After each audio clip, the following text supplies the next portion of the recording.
샬롬, 반갑습니다.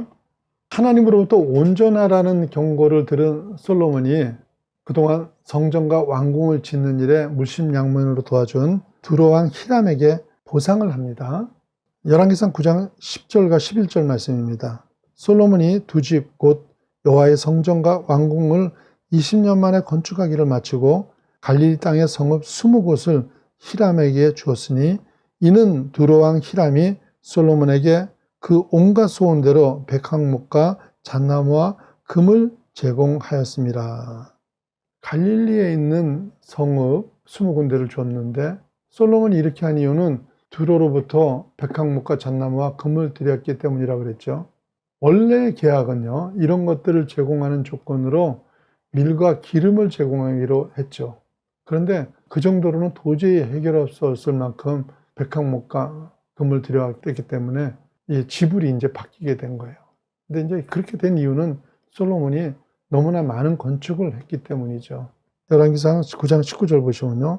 솔로몬 왕이 역군을 일으킨 까닭은 이러하니 여호와의 성전과 자기 왕궁과 밀로와 예루살렘 성과 핫솔과 무기토와 겟세를 건축하려 하였습니다. 이렇게 가지고요. 이런 식으로 15절부터 27절까지 솔로몬이 건축한 그 건축물을 쭉 나열을 했는데 그런 가운데 24절에 보시면요. 바로의 딸이 다윗성에서부터 올라와 솔로몬이 그를 위하여 건축한 궁에 이를 때 솔로몬이 밀로를 건축하였더라. 그래가지고 이방신을 섬기는 바로의 딸을 왕비로 삼고요. 그를 위한 왕궁까지 지어준 거예요. 그러니까 솔로몬이 이런 식으로 많은 건축을 하다 보니까 두로에 지불할 비용이 밀과 기름만으로는 해결할 수가 없었던 거예요. 그래서 갈릴리 지역에 있는, 이게 두로에 가까이 있는 자리죠. 20개 성을 떼줬던 건데요. 하나님이 이스라엘에게 주신 약속의 땅은 절대로 이렇게 할 수가 없는 것이었습니다. 레위기 25장은 토지에 대한 율법이 기록되어 있는데 25장 23절 말씀입니다. 토지를 영구히 팔지 말 것은 토지는 다 내 것임이니라 했습니다. 이스라엘에게 분배하신 땅은 전부가 다 하나님 것이기 때문에 영원히 팔지 못하게 하셨어요. 만일 생활이 너무 어려워서 팔게 되더라도요. 레위기 25장 25절 보시면 만일 내 형제가 가난하여 그의 기업 중에서 얼마를 팔았으면 그에게 가까운 기업 물을 자가 와서 그의 형제가 판 것을 물을 것이요 이랬어요. 판 당사자가 능력이 없으면 가까운 친척이라도 가서 다시 찾아오도록 했어요. 그리고 25장 28절에 보시면 그러나 자기가 물을 힘이 없으면 그 판 것이 희년에 이르기까지 산자의 손에 있다가 희년에 이르러 돌아올지니 그것이 곧 그의 기업으로 돌아갈 것이니라 했어요. 그럴 형편조차도 되지 못하면 희년이 되었을 때는 반드시 돌려받도록 했던 것입니다. 이런 정도로 하나님이 주신 토지는 마음대로 처분할 수 없었던 것인데요. 그런데 솔로몬은 자기 마음대로 갈릴리 땅을 이방 나라에 넘겨버린 것입니다. 솔로몬 생각에는요, 이스라엘이 아주 변방에 위치한 별 볼 일 없는 땅이라서 그랬던 것 같고요. 실제로 그 땅이 그랬다는 게 두로의 히람 왕도 그 땅을 보고는 아주 실망을 하죠. 열왕기상 9장 12절과 13절 말씀입니다. 히람이 두로에서 와서 솔로몬이 자기에게 준 성읍들을 보고 눈에 들지 아니하여 이르기를 내 형제여 내게 준 이 성읍들이 이러한가 하고 이름하여 가불 땅이라 하였으니 그 이름이 오늘까지 이르니라. 마음에 들지 않아서 그 땅 이름을 가불이라고 그랬는데 가불이라는 말은 한계라는 말로 가치 없는 이런 뜻입니다. 그런 땅이라서 준 것 같은데요. 여러분, 하나님이 약속으로 주신 것이 어떤 것은 가치가 있고 어떤 것은 가치가 없을 수가 있을까요? 그렇지 않죠. 솔로몬이 별 볼 일 없다고 생각한 이 갈릴리에서 어떤 일이 일어납니까? 이사야서 9장 1절 말씀입니다. 옛적에는 여호와께서 스불론 땅과 납달리 땅이 멸시를 당하게 하셨더니 후에는 해변길과 요단 저쪽 이방의 갈릴리를 영화롭게 하셨느니라 했어요. 스불리, 납달리 그리고 갈릴리 지역은요, 사사시대 이래로 주변 열국의 침입으로 항상 시달림을 받았어요.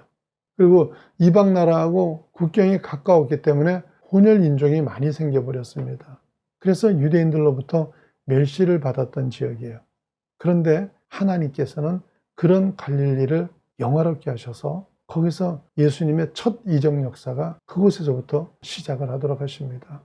그래서 요한복음 2장 11절에 보시면 예수께서 이 첫 표적을 갈릴리 가나에서 행하여 그의 영광을 나타내시며 제자들이 그를 믿으니라 그랬어요. 맨 처음 천국 복음을 선포하신 것도 갈릴리고요. 부활하신 뒤에 제자들을 만나서 새로운 출발을 시키신 것도 역시 갈릴리였습니다. 사람들은 버려진 땅, 또 사망의 그늘질 땅이라고 여겼던 갈릴리가 그런 영화로운 곳이 된 것입니다.